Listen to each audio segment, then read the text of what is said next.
Welcome to Man Does Tech, where I solve the problems you didn't even know you had. In this video, I will explain how to make pizza base. To begin, gather your essential ingredients. You'll need 3 cups of all-purpose flour, 1 cup of warm water, 2 1/4 teaspoons of active dry yeast, 2 tablespoons of olive oil, 1 teaspoon of sugar, and 1 teaspoon of salt. Ensuring your water is between 105 and 115 degrees Fahrenheit is crucial for activating the yeast properly. Precise measurements are key for a perfect dough. Once your yeast is active, it's time to mix the dough. In a large bowl, combine the bloomed yeast mixture with the flour, salt, and olive oil. Stir until a shaggy dough forms, then turn it out onto a lightly floured surface.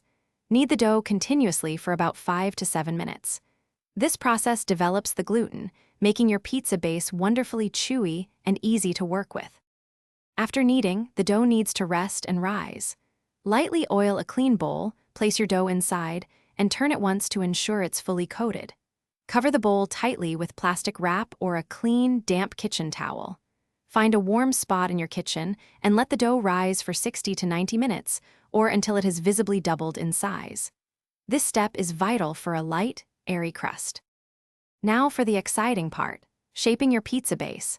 Gently punch down the risen dough to release the air, then divide it into 2 equal portions. On a lightly floured surface, roll or stretch each portion into a 12-inch circle, aiming for your desired thickness. Carefully transfer your shaped dough onto a pizza peel or baking sheet that has been dusted with cornmeal or semolina. Your perfect pizza base is now ready for toppings. Thanks for watching. If you found this helpful, don't forget to like and subscribe.